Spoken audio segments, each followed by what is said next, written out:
Fala turma, sejam muito bem-vindos a mais um MedBoxCast, o maior podcast de medicina do Brasil.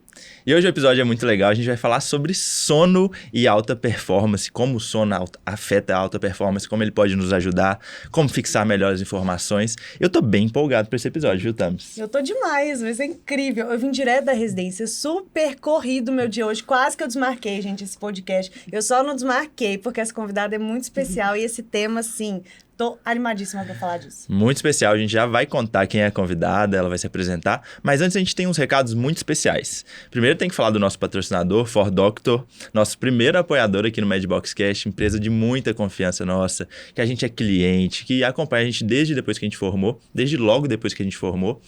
E quem é ouvinte do MedBox e vai abrir uma conta na 4Doctor ou transferir a conta de contabilidade de outra empresa para 4Doctor, tem desconto. Então é só pedir eles, deve estar aparecendo agora um QR Code na sua tela. E então, se você é ouvinte MedBox, você tem vantagens lá se fizer essas coisas. Não é isso? Estamos mais recados? Uma empresa de muita confiança, 4Doctor, sem dúvidas. E eu tenho vários recados, eu tô muito feliz com alguns deles. O primeiro é que a palavra ecossistema para o MedBox nunca foi tão real, porque agora nós não somos só um podcast, uma plataforma, um Instagram, um canal no YouTube, agora nós temos também uma newsletter, MB News, e o link para se inscrever e receber semanalmente as principais notícias da medicina e do mundo tá na bio no nosso perfil do Instagram, no meu, no do Vitor, no do time MedBox. Aproveita e já segue o nosso perfil no Instagram, segue o nosso canal no YouTube, dá estrelinha no nosso episódio do Spotify. Que mais? Além disso, tem outra novidade muito legal. Nossa, essa é boa. Não é isso que eu vou falar, que não é isso. Agora nós temos toda quinta-feira um episódio a mais de podcast. Verdade! Que é a nossa caixinha de quinta, que é um episódio curto, de 3 a 4 minutos no máximo, com uma pílula que você precisa para começar o seu dia da melhor forma. Então, nós estamos presentes na sua semana segunda, quarta, quinta e o tempo todo. Se você quiser, é só ir nas nossas plataformas. Exatamente. Gente, a caixinha é muito legal, eu tenho que falar sobre as caixinhas. Sabe aquelas marteladas que a Thames costuma dar nos stories? Do nada, amanhece inspirada e começa a falar, você fala assim, nossa, verdade, precisava ouvir isso hoje. Pois é, essa é a ideia da caixinha. Toda quinta-feira, uma martelada, um insight diferente. Tá sendo muito legal. Uma semana sou eu, uma semana a Thames, e eu particularmente tô gostando muito de gravar. Não, eu tô amando, tá sendo incrível. Exatamente. Então vamos lá, vamos começar. Último recado. Esse é o mais importante de todos, eu vou falar. Gente, de verdade, você deve estar vendo esse episódio no dia 16 de fevereiro, provavelmente. Daqui 2 semanas depois que você estiver vendo esse episódio, no dia 3 de março, separe a data, porque a gente vai fazer uma coisa muito diferente que a gente nunca fez, que vai ser um podcast ao vivo, pela primeira vez no MedBoxCast. Então já separa essa data, vai ser um domingo, e a gente está preparando uma coisa assim, muito especial, não é? Muito especial. Dizem as más línguas que o MedBox vai trazer novidades nunca jamais vistas nesse ecossistema. Coisas que vocês nos pediram muito, mas que vocês nem imaginam o que é. Isso. Agora sem mais spoilers. Bora pro episódio? Então vamos apresentar aqui nossa convidada super especial que eu conheço desde antes do digital, desde quando éramos acadêmicos, Carol Braga, doutora Carolina Braga, quase neurologista. A gente vai falar sobre sono, sobre alta performance, sobre fixar conhecimento, como funciona a mente, como melhorar seus estudos. Então, Carol, seja muito bem-vinda. Obrigada, Vitor. É muito bom estar aqui, é um prazer estar aqui com vocês. Eu adoro o MedBox, sou fã número 1, vocês sabem disso. E, bom, muito obrigada pelo convite. Eu queria que você contasse um pouquinho sobre sua história. Você formou aqui em BH, né? E depois foi para o Rio. Como é que foi isso? Como tem sido sua formação? Como é que tem sido a vida lá no Rio? Bom, sou mineira de BH mesmo. Formei na FASÉ, junto com a amada do Vitor, Bruna. Assim que eu acabei a faculdade, passei na residência no Rio. Tô fazendo na UF, residência de neurologia, tô indo para R3. E tô vivendo a vida carioca, né? Como todos sabem. E já era uma ideia você ir para lá? Nunca foi. Eu sempre quis sair de BH, mas eu queria ir para São Paulo. Só fiz o Enare e as provas de São Paulo. Não fiz nenhuma prova pro Rio. Achava o Rio perigoso, nunca foi uma ideia morar lá. E aí, no Enare, eu fiquei na primeira excedente da UFMG e primeiro lugar da UF. E era aquela coisa, né? Ou a gente escolhe ir para um lugar que é a nossa segunda opção, ou a gente fica na fila de espera para nossa primeira opção. Arriscado. Foi bem arriscado. Mas assim, eu conversei com todo mundo, enchi o saco de todos os concorrentes. E eu vi que ninguém ia desistir da vaga da FMG e fui pra UF. Tô muito feliz lá. Muito bom, muito bom. E olha, o que a gente queria conversar hoje? Eu vejo muito seu conteúdo, você sempre... A gente, no Madbox, a gente sempre preza por método científico, por não charlatanismo. E eu vejo que você vai muito para esse lado, por mostrar fonte, por ler muito. Eu te conheço há muito tempo, eu sei que você sempre foi da parte científica, de gostar de artigo, de gostar de estudo. E então eu vejo que seu conteúdo é muito voltado para isso, sobre o funcionamento da mente, o que fazer para melhorar a fixação de informação, sobre sono. Então, sobre isso que a gente queria falar hoje. A gente sabe, a maioria dos nossos ouvintes são acadêmicos de medicina ou médicos, a gente sabe que durante a nossa jornada, a nossa formação, a gente é bombardeado por muita informação. A gente tem que estudar muito, mas muito, muito, muito mesmo. O volume de informação é muito grande. Então, eu acho que é, assim, de extrema valia, muito importante que a gente saiba um pouco mais sobre o funcionamento da mente. Como que a gente faz para fixar melhores informações, como que a gente aprende melhor, o sono tem a ver, não tem a ver. Então, é isso que a gente queria conversar hoje. Eu queria que você começasse explicando um pouquinho sobre como funciona essa parte da mente. Vou explicar por ortopedista, então tem que... Poucos, a pergunta é simples, né? Como funciona a mente? A pergunta é de ministro. Então, como funciona a mente, a questão do aprendizado, sobre tudo que você tem falado lá. A gente gastaria horas e horas e horas, porque é um conteúdo infinito. Só o tratado de neurociência tem, assim, mais de 1000 páginas. Mas eu acho que todo estudante de medicina ou médico é obrigado a saber como a mente funciona. Porque a gente estuda muito. E a gente precisa saber estudar, até para poupar tempo de vida, né? E quando a gente vai fazer uma prova, assim, a gente tem que ler o edital, tem que saber onde a gente está se enfiando. Na medicina é a mesma coisa. Se você não sabe estudar, você vai ficar para trás. Porque as coisas acontecem muito rápido, né? O conhecimento muda muito rápido. E eu acho que todo mundo tinha que ter uma noção, mais ou menos, de como o cérebro funciona. Então, falar primeiro sobre aprendizado. Aprendizado, gostei. Como que aprende? Tô precisando. Não tem como falar de aprendizado sem falar de memória, né? Eu acho que memória é a parte principal do funcionamento do cérebro, porque é basicamente o que a gente usa e acessa todos os dias no nosso cérebro para atuar. A gente precisa da nossa memória. E a memória, ela foi mudada, assim, o conceito foi mudado ao longo dos anos, porque antigamente as pessoas achavam que o cérebro funcionava como se fosse um fio de condução único. Tipo, tinha um neurônio e essa informação era passada por um fio e chegava até algum lugar. Ponto. E aí descobriram, 1906, descobriram que na verdade existem sinapses e que os neurônios não são só um fio. Tem várias conexões e as sinapses realmente poderiam atingir várias partes do cérebro. Não é célula. É célula.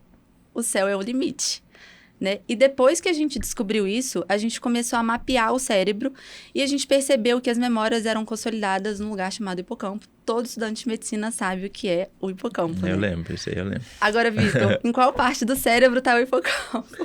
Tá na região temporal. Ó! Ah, viu? Eu lembro, neuronata eu gostava. Aí, viu? O hipocampo, ele fica na parte medial ali do lobo temporal. Uma curiosidade, acho que você gosta dessas coisas.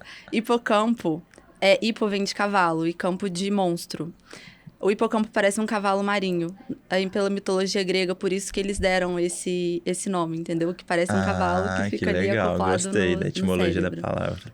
Muito bom. E o hipocampo era o cerne de tudo, né? A gente achava que a memória era só o que tinha ali no hipocampo. Até porque eu não sei se vocês lembram também do circuito de Papez, sistema límbico. Vocês lembram disso? Vagamente. Muito pouco. Vagamente. Muito tem pouco. Algo lá. Límbico eu já ouvi falar. Agora esse primeiro aí, desculpa. Não. Bom, o sistema límbico basicamente é a conexão corpos mamilares, giro do cíngulo até a amígdala. E aí a gente tem um circuito, literalmente, de informações que a gente chama de sistema de emoções. Por que eu tô falando isso? Porque o sistema límbico está diretamente relacionado com o hipocampo. E o cérebro, as emoções e a memória, eles estão conectados. Isso é muito importante a gente entender, porque a maioria dos métodos de estudo e dos métodos de aprendizado vão levar isso em consideração. A relação cérebro, memória, conexões e sistema límbico. E não é à toa que quando uma pessoa estuda uma grande quantidade de temas em um espaço curto de tempo, ou seja, aquele aprendizado de véspera, Sim. não, vai ter a prova final, em 2 dias eu vou estudar a matéria inteira. O que acontece? A pessoa esquece muito rápido.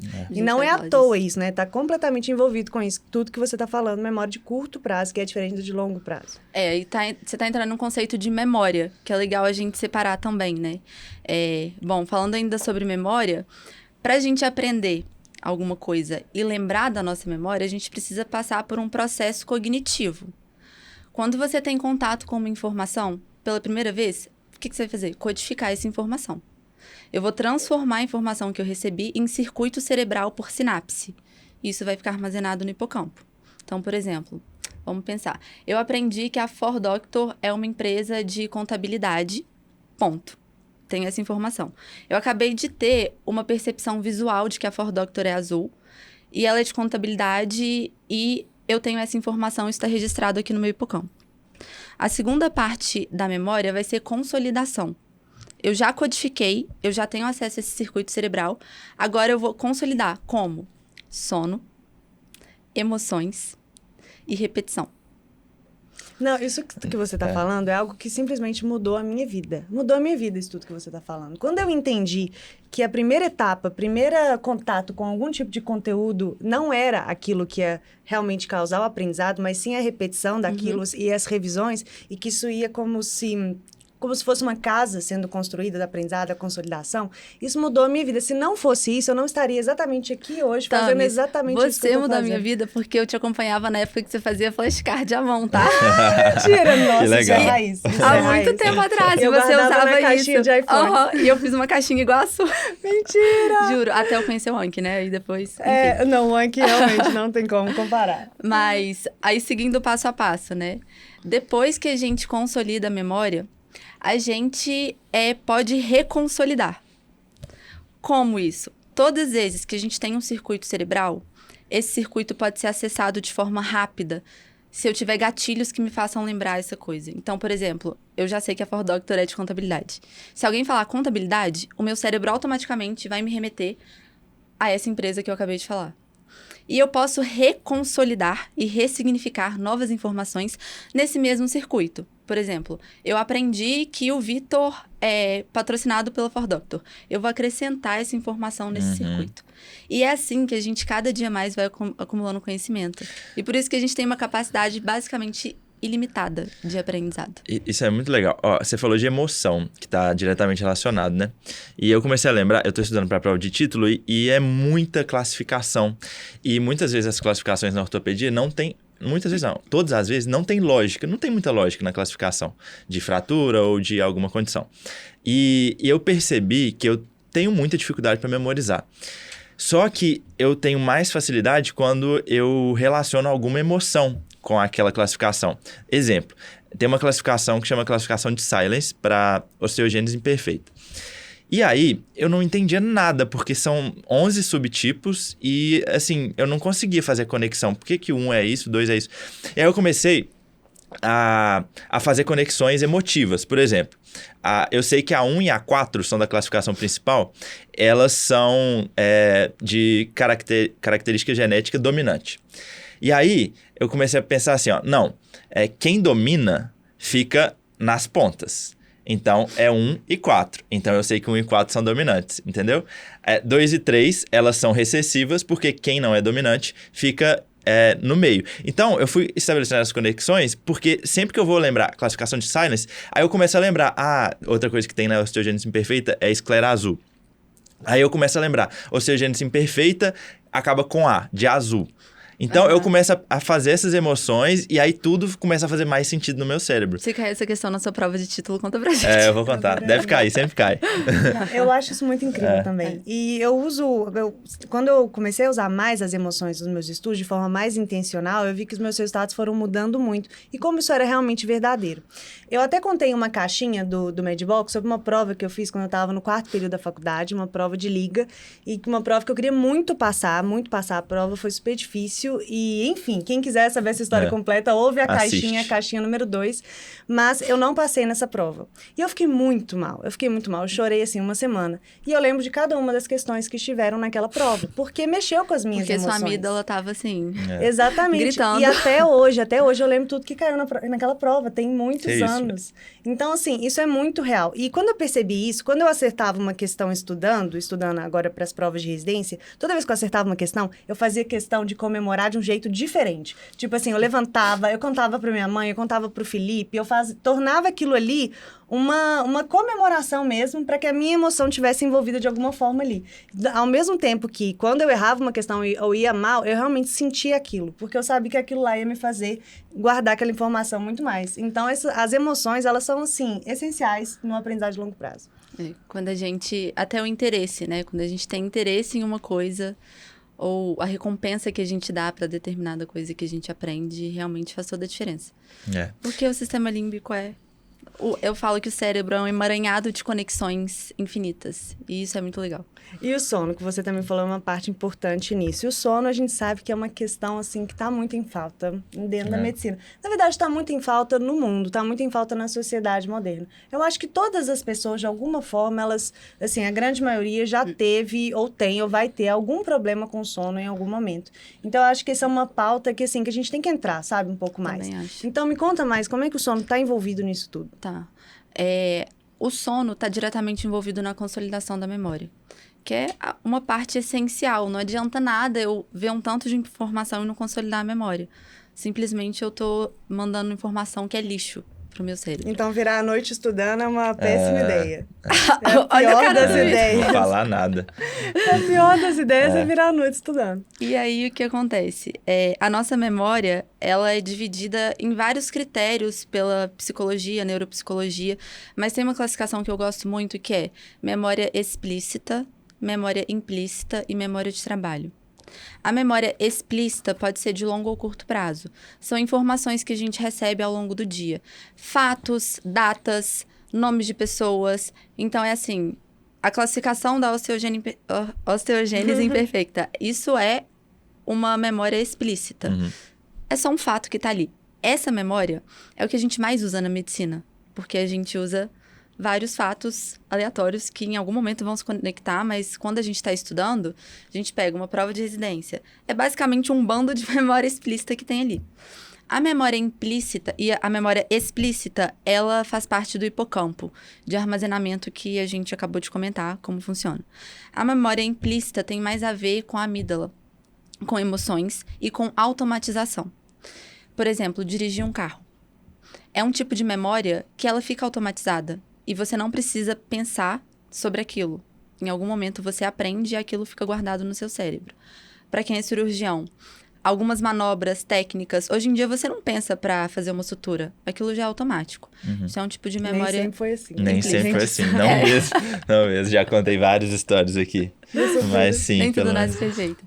E a memória de trabalho, ela é uma função metacognitiva, ela tem a ver com o córtex frontal, com o neocórtex, porque memória implícita e explícita tem a ver com partes mais antigas, com o paleocórtex, com estruturas mais rudimentares mesmo do cérebro. E a memória de trabalho não. É a sua capacidade de juntar tudo isso e fazer julgamentos, suposições, raciocínio lógico, que também é muito importante pra gente. E o sono está envolvido em todas essas partes. Na consolidação da memória explícita, de conceitos, de coisas que a gente precisa para a prova, o sono profundo é extremamente importante. E para a memória de trabalho, o sono REM é extremamente importante. No final das contas, o sono como um todo é muito importante para consolidar essas informações. Calma, eu quero que você explique também o que é sono REM e o que é sono profundo. Qual que é a diferença das duas coisas? A gente tem 2 tipos de sono. O sono REM e o sono não REM. O sono REM é o sono do Rapid Eye Movement, que é basicamente quando você sonha. Então, a gente tem um sistema que ativa o seu cérebro. Se você pega um eletroencefalograma, a frequência das ondas cerebrais está super alta. É como se você estivesse num período de vigília, mas você está com o corpo paralisado. Porque não é interessante que a gente esteja com os músculos se movimentando enquanto a gente está sonhando. Senão a gente ia sair, pular da cama, enfim. É perigoso. Então, no sono REM, a gente tá lá sonhando, tá num período de vigília do cérebro. E é um processo muito criativo, o sono. Por isso que o sono REM está envolvido com as funções metacognitivas e com a memória de trabalho. Inclusive, tem um estudo que mostra que pessoas de maior QI, realmente mais inteligentes, elas têm a duração do sono REM maior. E também viram que após uma tarefa difícil, as pessoas com maior quantidade de sono REM resolveram um problema difícil 32 vezes a mais do que as pessoas que não tiveram sono REM. Só para vocês entenderem que o buraco é mais embaixo. E isso é tão importante porque as pessoas não sabem disso. Eu acho que uma das grandes razões pela qual os problemas de sono são tão frequentes, porque, por exemplo, quando você começa a estudar para residência, ou estudar para o vestibular, ou estudar para uma prova muito importante, você sabe que você precisa sentar e estudar durante muito tempo, que você vai ter que abdicar de algumas coisas. Mas você não tem ali, naquele momento, no topo das suas prioridades, o seu sono de qualidade. Quando você começa a ter hábitos saudáveis, por exemplo, você também sabe que você tem que fazer dieta, comer determinados alimentos e praticar exercício, mas você também não tem tanta a noção de que o sono também tem que ser uma prioridade. Então, o sono, que na verdade está completamente envolvido em tudo isso que a gente está falando, em ser saudável, em ter um bom desempenho cognitivo, tão importante, ele é a primeira coisa que sai. Ele é a primeira coisa que a pessoa deixa de lado. E não só... Vitor, chama atenção. Não só o sono REM, né? Mas o sono não REM também é importante. O sono REM, como eu falei, tem alta frequência, as ondas cerebrais. Depois a gente tem as ondas teta, que são do primeiro estágio do sono profundo não REM. Tem o estágio 2 e o estágio 3, que seria o estágio mais profundo. Nos estágios mais profundos de sono, que a gente realmente está com uma frequência muito baixa, então a gente tem aquela amplitude, assim, das ondas um pouco maior e a frequência mais baixa, pensando em onda mesmo, igual física. Onda curtinha, rápida, acordado, onda mais longa, sono mais profundo. E a teoria é de que a memória explícita tem muita relação com o sono profundo, que é o sono não REM. Então, a sua capacidade de memorizar essas coisas rápidas, fatos, conhecimentos, depende do sono profundo também. Mas aí, como que eu aumento a minha quantidade de sono profundo? Você me fala, eu preciso saber. Antes de tudo, eu ia até deixar essa dúvida para o final, porque é uma dúvida mais curiosidade, assim, mas já que a gente está falando das fases do sono, vou até aproveitar para perguntar agora sobre a confiabilidade de dispositivos, por exemplo, o relógio, para falar a arquitetura do sono. Recentemente foi um professor lá na UFMG dar uma aula para gente sobre sono, ele é fisiologista.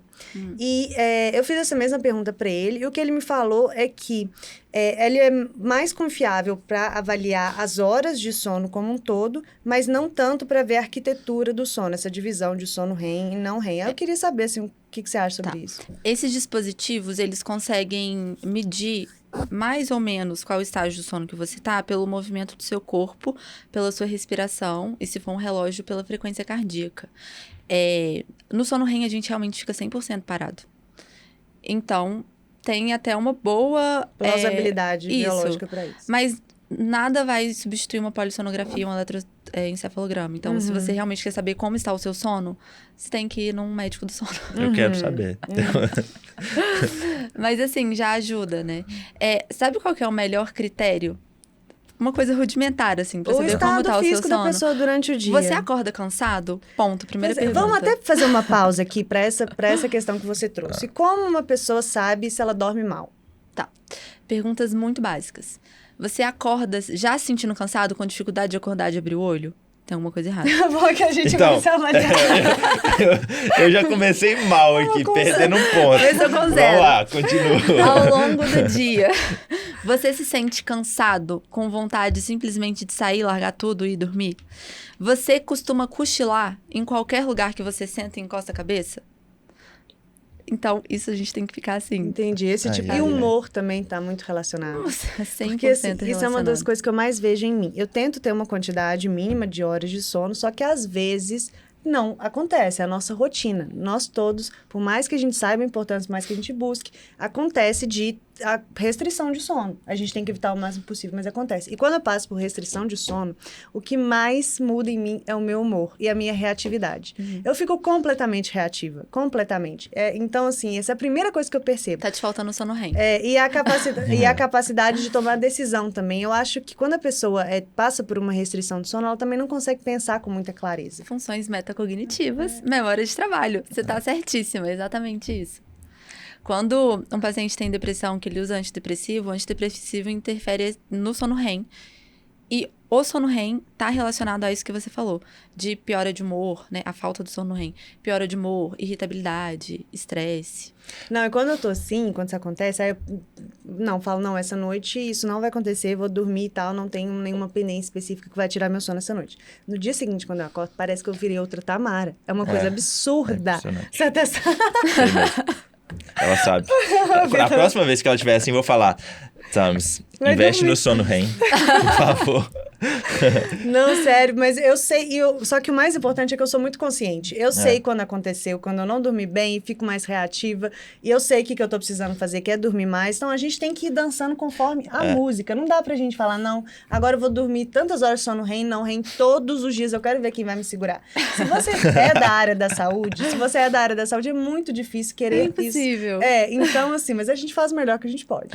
Antes de falar dessa parte da área da saúde, dos plantões noturnos, assim, porque o que acontece? A gente vive numa... Quando a Tamara tava lá na Itália, eu até conversei com ela e com o Felipe, eles falando do Dolce Vita, né? E eu morei na Europa ano passado também, na Alemanha, e é muito... Não, peraí, só vamos explicar o que é isso. Esse lá Dolce Vita é um lifestyle europeu, que é muito antigo, na verdade, mas que tá voltando muito à tona agora. Que é uma forma que as pessoas buscam de viver mais o momento com menos estresse, menos correria, estar mais presente naquilo que faz e curtir cada momento. Não tem aquela pressa com o horário. Na verdade, existe uma piada que os europeus estão sempre atrasados, né? Mas, na verdade, tem muito a ver com dar a devida importância para certas coisas. Enquanto não está trabalhando, realmente não está. E o sono é sagrado, enfim. E aí eu morei lá na Alemanha no passado e isso foi muito claro pra mim. Eles vivem eu acho que eles estão em um estágio mais evoluído mesmo da humanidade do que a gente, por tudo que eles passaram, porque realmente é uma civilização mais antiga que a gente. E eles me zoavam muito falando que o brasileiro era muito cópia do americano, porque o americano tem essa mentalidade de workaholic, de trabalhar demais, de ser hiperprodutivo, de produzir mais riqueza, quanto mais trabalha, mais fica rico. E o brasileiro importa muitas coisas dos Estados Unidos, mas essa é uma coisa muito forte que o brasileiro importou. E lá, eles acham isso uma piada. Eles, por que vocês fazem isso de verdade? Você tem que curtir a vida, tem que dormir, tem que levar o menino na escola, tem que levar o menino na aula de natação, tem que ir pro lago, tem que ir pra praça, tem que ler. Eles batem muito nessa tecla. Vocês têm que ler, vocês não leem, vocês estão o tempo todo correndo. E aí, isso virou uma chavinha muito grande em mim. Porque como a gente importa tudo deles, acaba que a gente começa a ver muita gente falando de hiperprodutividade, eu falo, a Tamara fala, mas tem outras pessoas que falam, às vezes, extrapolando para a questão do sono. E falam que nem sempre você tem que dormir 8 horas, 5 horas para mim tá bom. Eu já vi muita gente falando isso, sabe? 5 horas pra mim tá bom. E eu não sei, de verdade, cientificamente, se 5 horas tá bom pra alguma pessoa. Existe alguma hora mínima, quantidade mínima de sono que a gente tem que ter? Não, e até antes de você responder, eu só quero completar isso que o Vitor falou também, porque, assim, assumidamente, nós temos essa cultura mesmo que o Vitor falou, de ser mais o workaholic mesmo e hiperprodutivo. Isso é da nossa cultura e também isso é mais da personalidade de algumas pessoas. E eu já fui uma pessoa que falava que eu ficava bem com 5 horas. Que justificava a minha hiperprodutividade e dormir pouco, porque eu ficava bem com 5 horas. Só que aí vem muito nisso que a gente está falando, de que existem pessoas que têm um problema e não sabem que têm um problema. E existem as pessoas que têm um problema e sabem que elas têm um problema. Então, tem os níveis de consciência em relação a algo que você precisa melhorar. A partir do momento que eu comecei a estudar mais sobre sono e a importância disso, eu comecei a melhorar dentro da minha rotina mais hiperprodutiva e workaholic, eu consegui manejar essa questão do sono a partir do momento que eu soube, que eu tive essa consciência. Então, se a sua vida também é dessa forma e você não consegue ver a importância que o sono tem na sua rotina, tá deixando isso mais de lado, agora é hora de tomar consciência do problema. E eu te falo que é manejável. Não vai ser perfeito todos os dias? Não vai, mas é manejável. Desculpa. Não, isso vai ser bom. Acho que você tem toda a razão. E eu também me coloco nessa caixinha de pessoas super produtivas, porque eu sou hiperativa, assim, é minha natureza. Mas eu acho que a questão que eu tento mostrar todos os dias é que você dormir mais vai te tornar mais produtivo automaticamente. Porque é uma perda de tempo você ficar 1, 2 horas a mais estudando, sendo que, assim, eu tô na vibe de mostrar fatos para as pessoas. Eu li um livro recentemente, até uma dica, Factfulness. Você mostrar as coisas baseadas em fatos e contra fatos não há argumentos. Então, assim, é um fato de que a sua consolidação de memória cai de 15, 20 a 30% em alguns estudos. Então, assim, você vai perder seu tempo para estudar mais, sendo que você sabe que você vai ter que gastar mais tempo depois para recapitular aquela memória. Não faz sentido. Então, é ser produtivo de um jeito esperto. Isso é, sabe, a economia de tempo. É investimento. Isso não é perda de tempo. Eu percebo também, quando eu durmo... eu tenho que dormir mais, eu sei disso. Mas quando eu durmo menos de 6 horas, é impressionante, assim. Parece que é um muro de diferença. Pode ser 5 horas e 59. Me muda completamente. E aí, uma das coisas mais... Depois eu pego. Uma das coisas que mais pega pra mim é que eu fico muito distraído, eu não consigo concentrar e minha capacidade de ficar numa mesma tarefa por muito tempo é muito pequena. Eu fico 5 minutos, pego o celular, 5 minutos vou fazer alguma coisa, vou pegar água, vou comer, sabe? Eu não consigo me concentrar. O que é mais claro na falta de sono é a alteração na sua capacidade de atenção. Atenção e foco. Você simplesmente não consegue. E o sono é importante pré-aprendizado e pós-aprendizado. A consolidação da memória, ela começa na codificação da informação.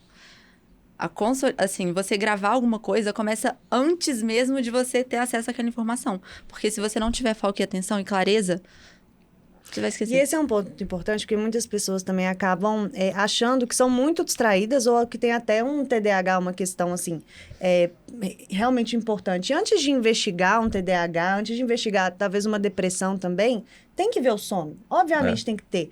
Se uma pessoa vive em restrição crônica de sono, ela vai ter uma irritabilidade, uma dificuldade de concentrar crônica também. Exato. Então, esse é um ponto que, assim, não tem como não ser levado em consideração. E tem um mínimo, então? Assim. Então, sim. Eu tava falando sobre fatos, né?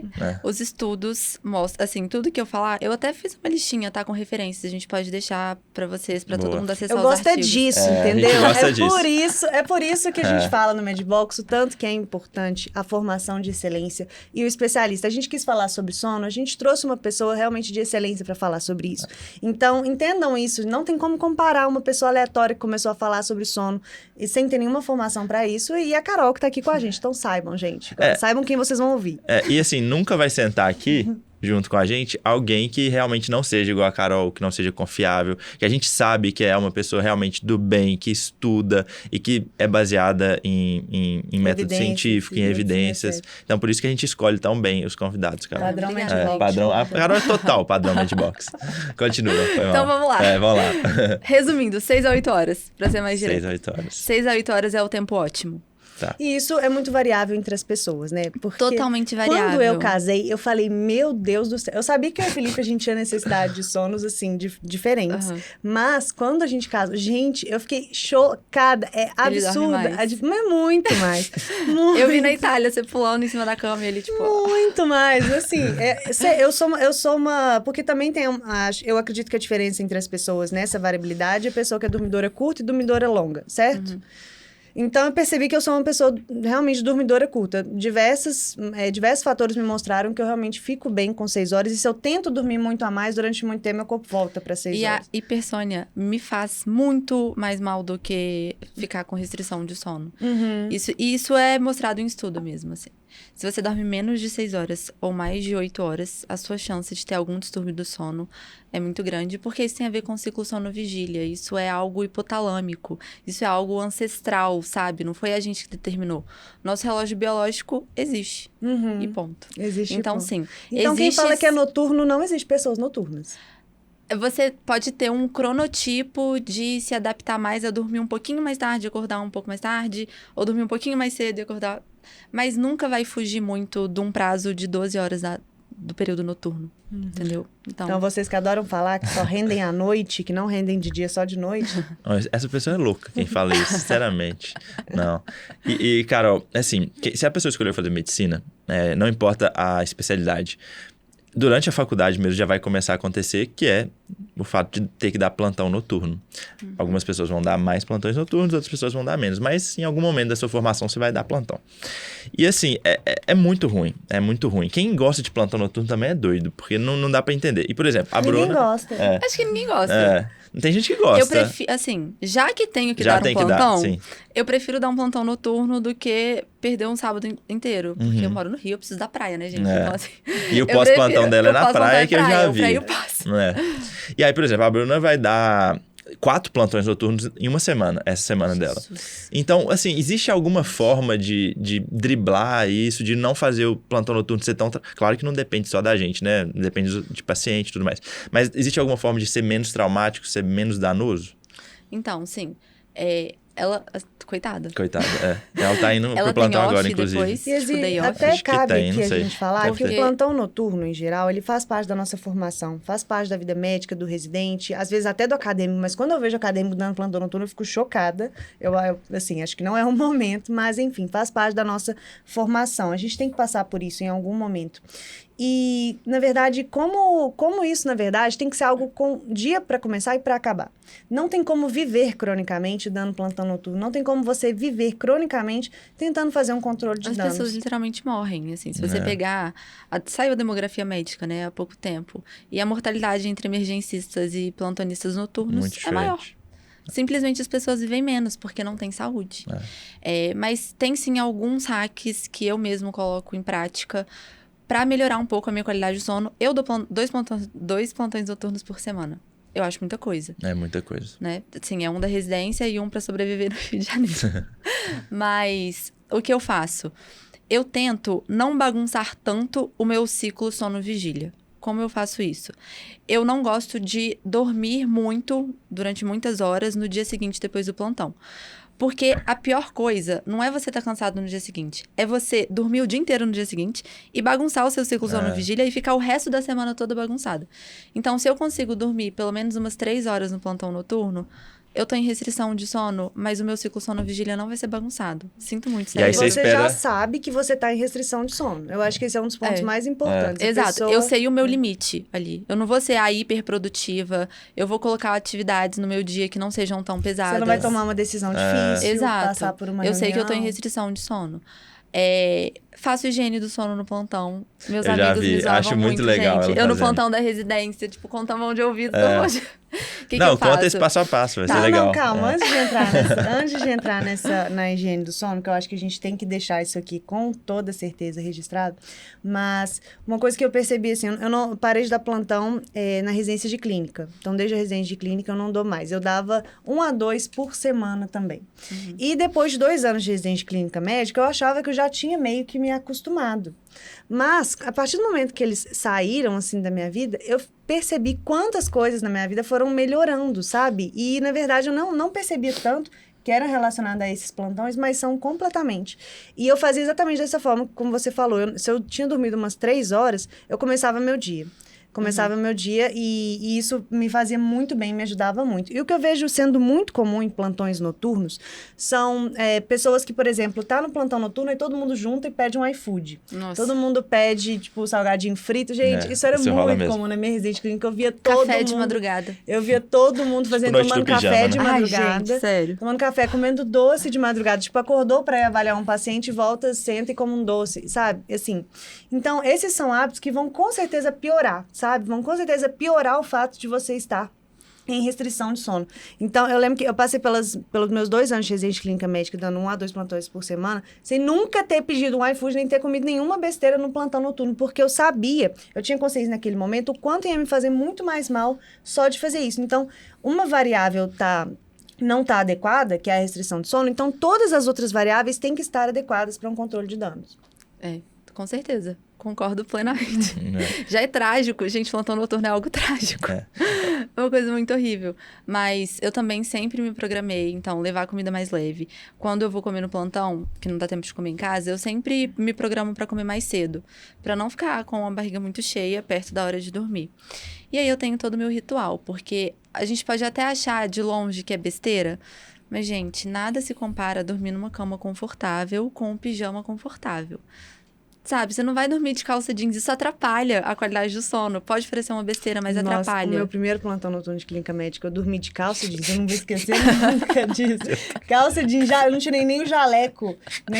Sabe? De medo, né? Tipo, vão me chamar aqui, eu tenho que sair correndo. Eu tava tão cansada e tão desnorteada, porque foi assim, minha primeira semana de residente de clínica médica, R1. Primeiro plantão noturno no auge do Covid, caos do Covid. Nossa, eu acho que eu dormi, sei lá, 1 hora nesse plantão, eu dormi de N95. Não. Meu Deus. Juro pra você, com um bip aqui no bolso da calça. Você exagerou.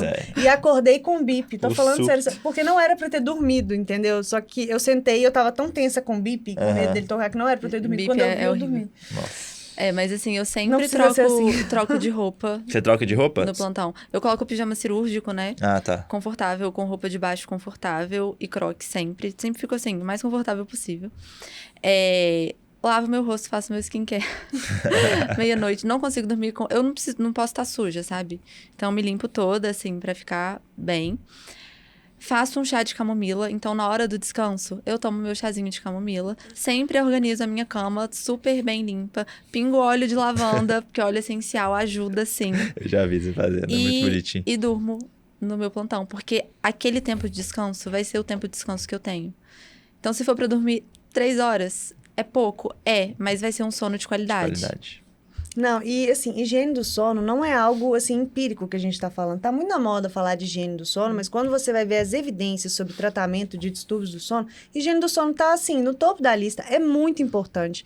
Então, a gente falou aqui sobre a importância do sono no aprendizado, falamos um pouco sobre como a mente funciona, falamos como você vai reconhecer se você dorme mal, após que muita gente já se viu aí em vários momentos, e agora então a gente entrou nessa questão da higiene do sono.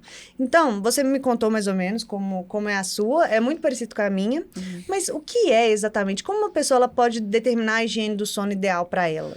A gente tem uma lista gigantesca de coisas que melhoram o nosso sono, mas eu acho que é muita coisa você mudar todos os seus hábitos de sono de uma vez, às vezes as pessoas não se adaptam. Então, uma coisa muito simples é diminuir o tempo de tela à noite. Pelo menos, assim, evitar não ir pro celular com a cama. Se você não consegue ficar 1 hora longe do seu celular antes de dormir, pelo menos não deixa ele na cama com você, sabe? Na hora de deitar, coloque em algum lugar. Não, isso faz tanta diferença. Ponto já. Só um relato assim, sobre isso. O Vitor dormindo com o celular vendo flashcard. Velho, eu faço flashcard até dormir. Ao longo de 2023, eu fiz isso muito, eu decidi que eu não ia fazer para 2024. Várias aulas que a gente grava pro Medbox, pra plataforma, eu gravava à noite. E à noite com um ring light, assim, na minha cara, sabe? Que é a luz mais forte possível. Dor de cabeça instantânea. Só que eu até fazia isso num horário que não era tão tarde, era, sei lá, 7 horas da noite. Atrapalha. Só que depois eu ia dormir 9h30 da noite, 10 da noite, enfim. E eu via que eu tinha muito mais dificuldade para dormir, muito mais. Simplesmente, mesmo não sendo tão tarde, mas simplesmente por ter gravado aquela aula. E não tem só a questão da luz, mas também a empolgação, a adrenalina de estar ali, enfim, produzindo um conteúdo. Então, são coisas que luz tem que ser de dia. Pra 2024 eu decidi que eu ia mudar. Inclusive, luz de dia é ótimo, né? Assim, estudar com a luz do sol aberta é melhor também, não é? A exposição à luz, eu não sei se vocês sabem dessa informação, mas o tanto de luz que você é exposto durante o dia, durante a sua manhã, interfere na produção de melatonina à noite. Então, assim, parece não ter relação. Quanto mais... Mas quando a retina recebe luz solar, principalmente, luz natural, durante o dia, isso chega por meio da nossa retina no núcleo supraquiasmático do hipotálamo. E o hipotálamo começa a produção de melatonina. E a luz branca à noite atrapalha e bloqueia essa produção de melatonina. Então... Gente, coitado do residente. O residente sofre, né? O residente não tem melatonina. O residente é um ser que sem melatonina. Imagina, só que falar pro residente, olha só, pra você dormir, você precisa olhar pro sol todo dia de manhã. Parece Não piada, dá, né? não dá. Eu sei, gente. Eu só tô falando evidência científica. E Não, aí o mas pessoal vai lá e verdade. compra um tanto de melatonina e toma. E E toma toma. melatonina a rodo. E depois Nossa. não dorme bem, acorda e já começa se entupindo de café. Mas a gente... Exato. Então, ainda entrando na higiene do sono, a cafeína também é importante nisso. Com certeza. A cafeína é um impasse. Gente, eu amo café. Então, tem um também. viés aqui pra falar. Ai, Mas cuidado, assim, hein? basicamente, cada um metaboliza a cafeína em determinado tempo, que é diferente de pessoa para pessoa. De 4 a 8 horas que a gente leva para metabolizar o café. Então, a indicação, se você gosta muito de café e não acha que tem tanto problema assim você tomar café durante o dia, até 3, 4 da tarde. Se você for muito sensível ao café, toma só de manhã. E é nítido. Faz um teste, assim. Toma café à noite e vê como que você vai ficar. No dia seguinte, o sono fica totalmente Eu fico péssimo. atrapalhado. Eu tenho pesadelo, eu Você eu fica nunca agitado. sonho. Eu não sou nem doida de fazer isso. Eu sou muito sensível à cafeína. Me acorda demais. Eu amo, eu tomo todos os dias, mas eu sei que depois, no período da tarde, não posso. O Felipe, ele toma café às vezes 10 horas da noite. Nossa. E ele deita e dorme. É uma coisa absurda. Eu lembro, na viagem, ele e o Marlon fazendo isso, eu fiquei de cara. completamente Gente, eu chocada. também E isso não é o que consigo. mais... E ele realmente, ele deita, dorme na hora, ele dorme bem. Então, assim, é o que mais me mostra que realmente existe uma diferença do nível de sensibilidade das pessoas. E é algo que realmente causa um vício também, né? Até saindo um pouco disso, mas só entrando na cafeína, porque é muito interessante isso. Não causa? Assim, o vício da cafeína, Da cafeína. em si, E a pessoa desenvolve uma tolerância a isso ou... sim, desenvolve. A pessoa fica dependente, inclusive, de doses cada vez maiores de cafeína. Mas eu acho que a cafeína é o menor dos problemas hoje em dia, entende? Em relação a vício. Então, eu acho que se você tá tomando mais de 400 miligramas por dia, isso dá mais de 4 xícaras por dia. Cada xícara é Ou tipo se 100, né? você... Isso. Aham. Ou se você tá começando a ficar, assim, tirou um pouco o café, você vira outra pessoa, começa a ficar sem alma... Abre o alerta, porque pode ser que você realmente esteja com uma dependência maior do que o normal.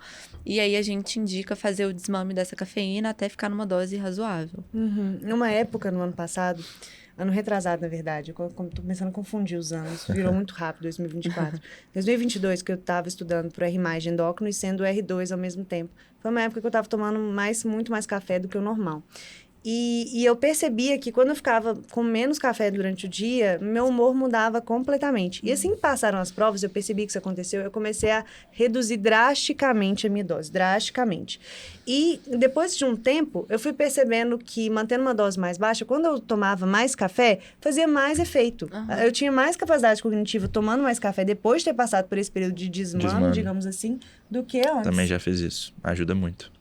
E assim, café. Eu tô lembrando que eu tomei um pouco antes de vir, já tava tarde já. Mas eu queria saber mais de higiene do sono. Então, assim, eu já tô perdendo tudo já. Ai, meu Deus. Eu pego o celular, Vitor. eu pego o celular à noite, tipo, e começo a resolver todos os problemas quando eu deito, sabe? Começo a responder todo mundo no WhatsApp, áudio que eu e não aí ouvi. seu sono fica agitado, deve te dar insônia por preocupação de coisa pra resolver. Nossa. Mas aqui eu até quero usar isso que você falou, porque assim, tem certas coisas que a gente não tem como tirar da nossa rotina. Se eu passo um dia inteiro na residência, eu chego em casa às 7 horas da noite, vamos supor, eu tenho uma empresa, eu tenho um podcast, eu tenho uma newsletter, eu tenho 1 milhão de pendências que eu só tenho como resolver aquele momento. Então, a sua rotina, talvez em algum momento, também seja que você, à noite, é a hora que você tem pra resolver. Às vezes mudar outras coisas, né? Mudar A gente outras sabe que coisas. cada um tem uma particularidade na exatamente. rotina. Mas às vezes não precisa ser deitado na cama, precisa ser entendeu? exato, Às vezes você eu pode mudar sento isso. e faço e depois deito. Tipo, agora é a hora de resolver a pendência. Mas a higiene do sono eu não gosto de colocar num padrão, porque eu acho que cada um é de um jeito. Eu gosto do lema slow down, Slow down. sabe? É o momento que eu tomo banho quente, de luz apagada, vela e óleo essencial. E óleo Isso é essencial. sagrado no meu dia. Ouvindo bossa nova, de preferência. Gente, Ou que música máximo, clássica. eu vou fazer isso Eu sou hoje. toda cheia de mania. Ela Minha é mãe me mesmo. chama de velha. Eu tenho umas manias muito loucas. Minha mãe, ela gosta muito de óleo essencial também, sabe? E aí, no dia que minha mãe percebe que eu tô mais estressado, mais nervoso, eu já sei. Eu chego no meu quarto à noite, tem um óleo essencial em cima da minha cama.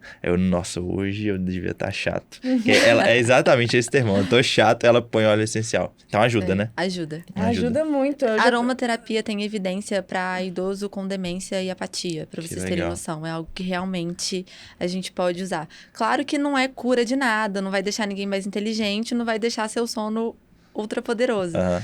Mas eu acho que se a gente juntar um pouquinho de cada coisa, um banho relaxante, Chás. uma leitura, um chá calmante, sem cafeína. Gente, isso faz toda a diferença. E uma coisa que me irrita é luz. Tipo da televisão, aquela luzinha vermelha, ou do ar-condicionado, uma luz azul. Isso deve atrapalhar também, Atrapalha, né? tem que... Janela total fechada. Escuro, janela fechada. Ambiente escuro, quanto mais escuro, melhor. À noite eu costumo deixar só luz amarela, não deixo luz branca na minha casa. E faço isso, slow down, total. E essa mudança das luzes do celular também é algo que faz diferença. Sim, o night shift, ajuda né? muito. Night shift. Eu, com frequência, esqueço de fazer isso, ligar isso à noite. Também esqueço. Luz azul prejudica. Eu achei interessante que você falou que você não gosta de inverter seu ciclo, né? Sono-vigília. Então, isso significa que você não... De jeito nenhum, você dá um cochilo à tarde? Ou você gosta de dar? Eu tenho um problema com dormir.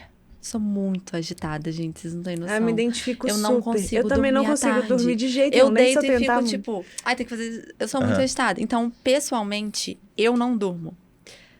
Mas isso não significa que as outras pessoas não possam dormir, porque a gente tem evidência científica de alta qualidade.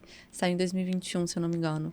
Eu também coloquei na lista de referência. É uma meta-análise que avaliou early nap, que são sonecas curtas no início da tarde.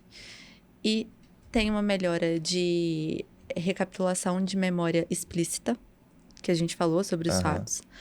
Memória na concentração, melhora no estado de alerta. E essas early naps são de 20 a 50 minutos que eles estudaram e realmente melhora a performance cognitiva. Gente, o Felipe, ele não pode ouvir esse podcast. Não, Ele não pode, acabou. Não, mas esse foi o primeiro ponto. Todo mundo vai pra mim. Ele vai dar uma pausa ali entre as endoscopias, vai sentar numa cadeira e vai dormir. Vai dormir. Não, mas isso eu faço às vezes, eu tenho que fazer mais, porque eu vejo uma diferença brutal, por isso que eu perguntei. Porque assim, eu sinto muito sono logo depois do almoço, muito sono. E aí eu começo a estudar, eu começo a pescar e eu não retenho nenhuma informação. Aí eu já sei que eu tenho que deitar 15 minutos. É 15 minutos, eu boto o despertador, pego o despertador, levanto e volto a fazer o que eu tomo um café, geralmente, e volto a fazer. É impressionante a mudança, sabe? Uma coisa legal? Foi importante ter explicado sobre o sono. O sono REM acontece um pouco depois de você ter pegado no sono. Você primeiro passa pelo estado de sono profundo e depois volta de novo pro sono REM. Lembra que eu falei que o sono não REM, que é o sono profundo, tem ondas mais com menor frequência e maior amplitude? Essas ondas, que são as ondas delta, são justamente as ondas dessa fase do cochilo. E é nessa fase do sono que a gente retém a memória explícita. Então, por isso que você decora mais, inclusive, foi feito um estudo. Que eles pegaram 2 grupos e deram uma lista de coisas para decorarem num laboratório. E aí, um grupo dormiu no laboratório por 19 minutos. Eu não entendi na metodologia do artigo por que 19, mas foram 19 minutos. Porque alguém quis. E o outro não dormiu. E aí, na hora de recapitular a lista de palavras, as pessoas que tiraram o cochilo recuperaram 14% a mais. Nossa, velho. É isso aí, vou fazer todo dia. Então, assim, funciona. E no estudo que recomendaram os early naps, eles viram que o tempo do cochilo não importa para performance cognitiva. Eles viram que é, assim, no máximo 1 hora e de 20 minutos a 1 hora. Mas se você... Isso vai a gosto do freguês e do seu tempo, né? E também da individualidade. Porque eu não consigo... Eu simplesmente não consigo se deitar, encostar, eu também não. assim, dormir. Eu queria conseguir, sabe? Eu também. Eu também conseguiria desligar, mas...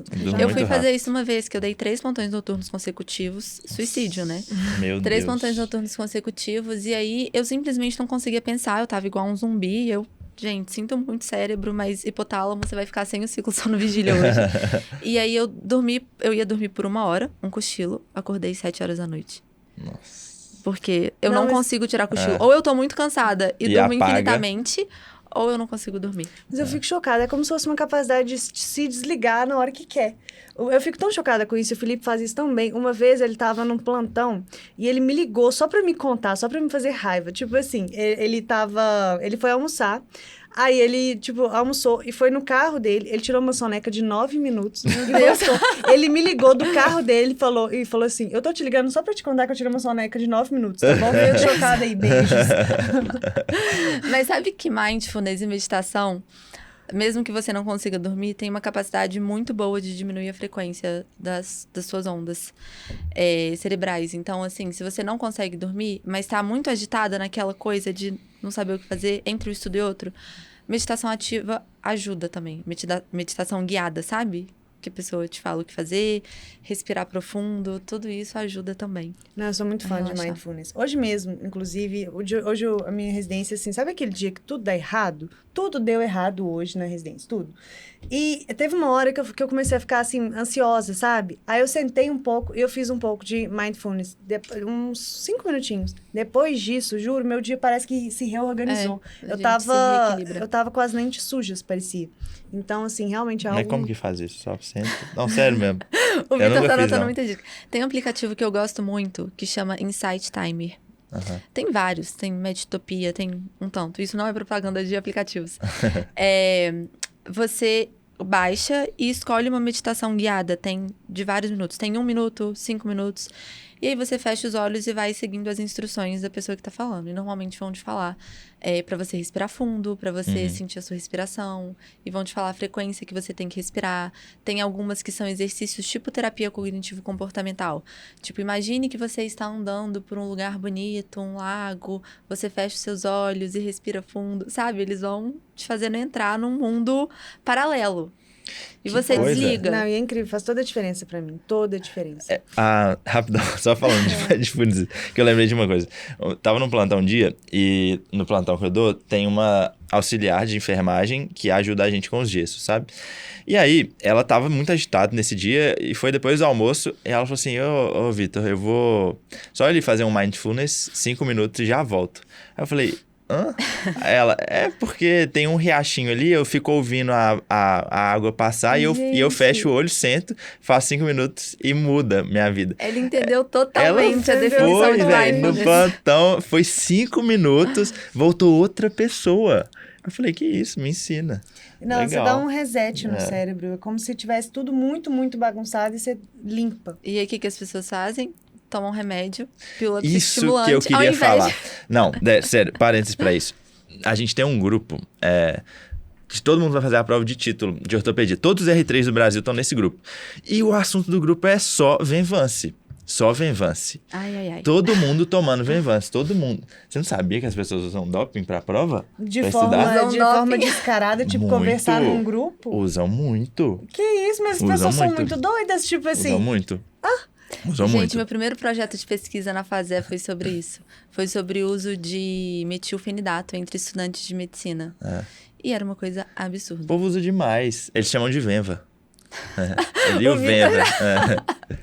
É porque eu não entendia no começo. Mas e aí? Eu sei que realmente muda muito, melhora muito a performance no estudo, mas deve ter um tanto de efeito, ou não? Então, mas eu até acrescentando, uma dúvida que eu tenho é que quem não tem realmente um distúrbio de atenção, TDAH, essas medicações, elas realmente ajudam? Tá, existe uma meta-análise bem grande que foi feita em 2020 e ela avaliou o uso desses psicoestimulantes em jovens saudáveis. Então, é um estudo muito bom, porque realmente pegou o nosso grupo, né? Estudantes de medicina saudáveis que usam só para melhorar a performance cognitiva. Eles avaliaram o uso de metilfenidato, de uma outra droga, modafinil. Metilfenidato é Ritalina. Ritalina. E de anfetamina. No Brasil, a gente não tem a comercialização de anfetamina. Nos Estados Unidos é bem comum o Adderall, né? Adderall. Muito comum. E aí eles viram nesses estudos, nesses artigos, o que melhorava de performance cognitiva em cada grupo que usou cada uma dessas drogas. Então, nas 2 primeiras drogas, que é a Ritalina, né, o metilfenidato e o modafinil, o que eles viram? Aumentou a capacidade de recall, que é você recapitular uma memória. Então, por exemplo, num flashcard, a pessoa recuperava de forma mais rápida. E melhorou a concentração.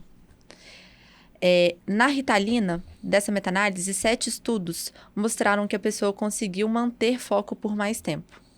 É isso que eles falam mesmo. Então, isso é real. Isso é em pessoas jovens saudáveis. Mas, quando a gente olha desempenho cognitivo em geral, você também que sabe agora meta-análise, isso não melhorou o desfecho. Tá. Então, a pessoa pode até ir bem em alguma prova ali específica, mas ela não vai ter mais resultado. Mas qual desfecho que é esse? Uma prova? Desfecho teste cognitivo. Então, ela não vai melhorar na prova. A sua... Exatamente. É a sua sensação... de que você tá sendo muito produtivo ali e tal, tô conseguindo estudar, mas... E assim... No fim das contas, dá na mesma. Eu indico isso Não. Primeiro, porque não tem como indicar uma coisa dessas. Assim, a evidência aumentou um pouco o período de concentração, questão de minutos. E aumentou a capacidade de recall de memória explícita. Ponto. Não significa que a pessoa vai passar por causa disso. Entendi. E aí, o efeito colateral, esse ponto que eu queria chegar. A chance de uma pessoa que usa metilfenidato, Venvance, ter dependência... Gente, é uma coisa tão séria isso, mas tão séria. Distúrbio psiquiátrico. Isso é gatilho para a pessoa ter esquizofrenia. Isso diminui limiar convulsivo. Esses dias eu peguei uma paciente no CTI neurológico com crise convulsiva em supradose de Ritalina. Nossa. Isso é real, entendeu? Vale a pena eu achar que eu tô um pouco mais produtivo por 5 minutos e eu ter uma chance de abrir um quadro de crise convulsiva, epilepsia, esquizofrenia, distúrbio de humor. Tem gente que desenvolve transtorno de humor. Pode fazer psicose, porque é um derivado de anfetamina, né? Essas drogas são todas muito estimulantes. Elas são muito glutamatérgicas. Excitam o neurônio. Então, assim, não vale a pena. E a dependência é algo que preocupa. Até porque criança com TDAH é uma coisa muito difícil quando é um grau muito, muito avançado. Porque se você começa o psicoestimulante muito cedo, pode ser um adulto literalmente viciado. E aí, uma staff minha estava me contando de um caso de uma mulher de 40 anos que tinha chegado em 80 miligramas de Ritalina. Isso é muito, né? Isso é muito. Tem gente que no início do tratamento usa 5 miligramas, 10 miligramas. E aí as pessoas dependem cada vez mais de... E, gente, é triste, porque é vício em droga. Então, não faça isso. Se alguém te falar, melhora a performance. Sabe o que vai melhorar a sua performance? Dorme bem, tira um cochilinho à tarde, toma um café. É sério. E se planejar melhor, né? Porque com certeza quem tá fazendo isso é porque não se planejou e tá no desespero para estudar, por algum motivo. Tudo na medicina, tratamentos têm indicações, né? Então, são drogas importantes e que têm indicações muito claras e que ajudam pessoas que realmente têm um distúrbio, realmente precisam disso, diante de uma avaliação neurológica, psiquiátrica, minuciosa. Não é um diagnóstico feito com teste de internet e de Instagram. Né? Exato. Então, exatamente. Sempre vão lembrar, procura um neurologista. E olha seu sono primeiro, principalmente. E, cara, outra coisa que eu queria te perguntar, a gente estava conversando antes, você falou de suplemento para o cérebro. Que suplemento seria esse? Existem formas da gente realmente otimizar a nossa capacidade cerebral, de otimizar a nossa capacidade de concentração, sem ser, obviamente, com esses psicoestimulantes? Então, como tudo que eu falei hoje é um combo. Não é uma coisa só. E claro que não vai ser uma cápsula cheia de coisa ali que vai melhorar. Hoje em dia, tá muito em alta, assim, cápsula e remédio que vai dar um boost na memória. Eu tenho visto isso Normalmente, muito. Aquelas cápsulas contêm cafeína, algumas subdoses de vitamina e taurina. Ok. Vai aumentar o desempenho cognitivo ali por causa da cafeína. Inclusive, a cafeína, assim, já foi mais do que estudada com evidência fortíssima de que melhora o desempenho cognitivo. Né? Melhora a atenção, melhora um tanto de coisa. Então realmente a pessoa vai achar que tá fazendo efeito. Mas o problema é excesso de vitaminas e coisas assim, totalmente sem pé nem cabeça que enfiam nas cápsulas e que as pessoas acham que vai trazer algum tipo de benefício. Hoje em dia, de evidência, pessoas saudáveis sem hipovitaminose, temos que fazer prescrição de vitaminas? Não. A resposta é não. Tem um trial do JAMA com 2.100 pacientes que analisou uso de ômega 3, vitamina D e exercício físico. E a performance cognitiva nos grupos que suplementaram ou fizeram exercício físico não teve diferença. A gente não tem evidência. Nem performance física, nem mental. E eu fico, inclusive, preocupadíssima com isso, porque o que eu vejo de pessoas com superdose de vitamina D chegando com vitaminas D altíssimas, assim, isso tem um risco. Vitamina D e vitamina B12 são duas vitaminas extremamente importantes para a neurologia. Inclusive, assim, a gente nem usa o valor de referência de laboratório de B12. O neurologista adora B12, porque está envolvido diretamente no processo de formação da bainha de mielina, a vitamina B12, e também está relacionada, ela é um precursor de neurotransmissor. É precursor de dopamina, noradrenalina, enfim. A gente precisa da B12. Só que suplementar uma B12 que tá boa, não vai te melhorar. Não vai melhorar seu desempenho. Então, suplementação é algo bom? Se você tá sentindo que não tá concentrando, que não tá com foco, vai ao médico e tá com a vitamina B12 no limite inferior ou então um pouco baixa e repõe, sim, isso vai melhorar. Agora, não, tá ali no valor de referência, mais pra cima, eu como bem, durmo bem. sabe, gasta o seu dinheiro se você quiser. Até porque B12, sinceramente, não tem muito efeito colateral que pode te atrapalhar. Mas não vai melhorar seu desempenho. E o perigo é que a B12, normalmente, vem um combo de complexo B. E aí vem B12, B6, vem ácido fólico, vem um tanto de coisa. E B6 da neuropatia tóxica periférica, da lesão axonal em neurônio. E a maioria das pessoas que tomam essas cápsulas, elas nem se tocam no que vem naquela coisa, né? Vem um tanto de vitamina. E às vezes fazem intoxicação. Faz hipervitaminose A, hipervitaminose D, intoxicação por B6. Gente, para. E, inclusive, a gente até vai lembrar do nosso episódio aqui sobre charlatanismo, quanto nós falamos sobre os riscos de você ir em um profissional que não é capacitado para isso e que adora os manipulados, adora colocar todas as vitaminas possíveis na prescrição para fazer na farmácia que ele tem uma parceria, né? Então, assim... Que ele é comissionado. Fujam disso, gente. Na verdade, é muito simples ser saudável, ter um bom desempenho cognitivo e ter todas essas coisas que a gente está falando. Começa pelo seu sono. E não pela cápsula cheia de coisa. E cuidado com quem você escuta Adorei nas redes sociais. Começa pelo seu sono e não pela cápsula. E assim, não só o profissional que você acompanha, né, o médico, mas também quem que você acompanha nas redes sociais, porque tem muita gente fazendo propaganda para essas coisas, assim. Então, cuidado com isso. Muita coisa não tem evidência, né? E um último ponto aqui que eu queria falar também é sobre exercício físico. Eu me sinto muito bem quando eu faço exercício físico antes de estudar, ou quando eu tô no meio de um estudo, eu uso o exercício físico como tipo um reset, assim, eu não tô conseguindo absorver mais nada, tá horrível, eu tô cansado, não tô afim mais de olhar pra tela, eu faço atividade física, dá um reset total, eu volto... Faz atividade física, toma um banho, senta, tá novo, né? Muito bom. Então, existe evidência científica também que exercício físico ajuda? Existe. E sabe uma coisa que eu tava vendo esses dias? A gente sempre estudou muito exercício físico para cognição. Mas a maioria dos estudos eram feitos com exercício aeróbico. Simplesmente porque era aeróbico. Mas já tem estudo mostrando que exercício de resistência é melhor para cognição. Sério? Nossa, que maravilha. Exercício de resistência e exercício de consciência corporal, que você tem que estar totalmente presente naquilo para fazer. Então, algo que depende da sua concentração. CrossFit, por exemplo. CrossFit, eu pensei na canoa havaiana também, que a gente fica super... Na canoa havaiana?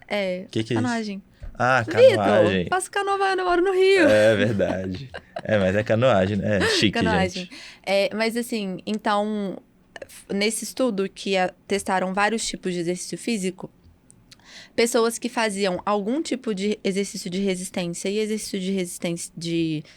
Como chama? Que eu acabei de falar? Consciência corporal. Consciência corporal. Elas tiveram melhor desempenho. E aí, o indicado em relação a gasto energético de 600 a 1.200 metros por semana. Não. Treinar mais te deixa inteligente. Não tem como lutar contra isso. Eu nunca vou esquecer uma palestra que eu fui no primeiro congresso de endocrinologia que eu fui, quando eu decidi que eu queria fazer endócrino, que eu estava no 7º período da faculdade, e foi uma palestra sobre exercício físico. E o palestrante, ele falou muito sobre a irisina. E eu nunca esqueci isso na minha vida, sabe? O quanto o exercício físico estava impactado com isso, que realmente aumentava a capacidade cognitiva. Eu nunca tinha visto ninguém falando sobre isso. Ninguém. É uma coisa tão em alta nos congressos de neuro. Porque assim... Pois é. E não só a performance na hora, mas a melhora da saúde cerebrovascular como um todo. E de melhora de fator de risco para demência, né? Porque a gente vai ficar velho um dia. E tudo isso que a gente falou... Tem uma listinha na Sociedade Americana de Neurologia que mostra as causas reversíveis de demência. E isso inclui sono, alimentação, atividade física, tudo isso que a gente falou hoje. E tudo isso estando relacionado com estresse crônico, né? Que a gente tem que correr. Que incrível. Nossa, eu gostei muito. Acho que da minha parte foi tudo. Daí. Não, também. Eu achei incrível. Muito. Acho que foi uma aula, uma verdadeira aula. Eu tô muito feliz com esse episódio. Ainda bem que eu mexi os pauzinhos. Muito bom. Mas antes da gente te despedir, eu queria que você contasse um pouquinho para as pessoas como elas te acham nas redes sociais, o que elas esperam. Além do Bom Dia Neurônio, que eu amo. Tem que acordar os neurônios todos os dias, com café. Ativar o neurônio motor superior. Não, era motor superior que você fala, né? Os dois, né? Os dois. E na academia, os dois. Hoje eu também ativei o hipocampo. Hipocampo, que fica no lobo temporal. Eu faço várias piadinhas neurológicas. É muito bom. Eu falo que eu sou uma nerd enrustida. Adoro essas coisas. Bom, nas redes sociais, eu tô no Instagram como Carolina Braga MD, o meu @. Eu falo sobre neurologia, neurociência, falo muito sobre produtividade, porque cérebro tá totalmente relacionado a isso. E tô bem presente lá ultimamente, né? Tá muito. Compartilhe uma vida carioca. É. Gente, eu sempre falo que um dos gargalos que eu vejo na medicina são as pessoas... Eu vejo uma separação muito clara das pessoas que têm uma formação de excelência e que grande parte delas estão no anonimato e as pessoas que têm uma visibilidade muito grande, isso é muito visto no charlatanismo, que a gente já falou, mas que não têm essa formação de excelência. Então, a visibilidade e a formação estando muitas vezes separadas. São poucas as pessoas que realmente unem as duas coisas, sabe? E claramente você é uma delas, e eu incentivo muito, porque quem esteja assistindo queira ser uma dessas pessoas, queira ser legal fazendo piada de nerd na internet, tendo visibilidade com isso. Então isso é algo que eu acho que realmente a gente tem que chamar a atenção. Gostei. Obrigada. E agora a gente tem que ter uma hashtag também pra esse episódio. Qual que vai ser a hashtag? Sono, ativa neurônio. Acorda neurônio. Acorda neurônio, adorei. Acorda neurônio. Dorme neurônio, não? Tem que dormir. Neurônio. Ah, tá. Tem que dormir, ué. Então tá bom, dorme neurônio. Eu gostei do dorme neurônio. Dorme Dorme depois. neurônio. Gente, dorme neurônio é a hashtag pra quem ficou até o final. Isso aí. Gostei. E quem não segue a Carol é louco. Completamente doido. Isso aí, então, esse foi mais um episódio. A gente falou muito de sono, alta performance. Eu adorei gravar. Carol, Foi muito legal, muito gente. muito obrigado mesmo. Hoje é aniversário do seu avô. Do meu avô. A Carol vai direto pro aniversário do avô, então muito obrigado por ter tirado esse tempo. A gente sabe o quanto é importante suas horas aqui em BH. Então, obrigado mesmo. A gente deseja todo o sucesso do Foi mundo. um prazer. Obrigada pelo convite. Adorei. Uhul. Tchau. Tchau. Até a próxima.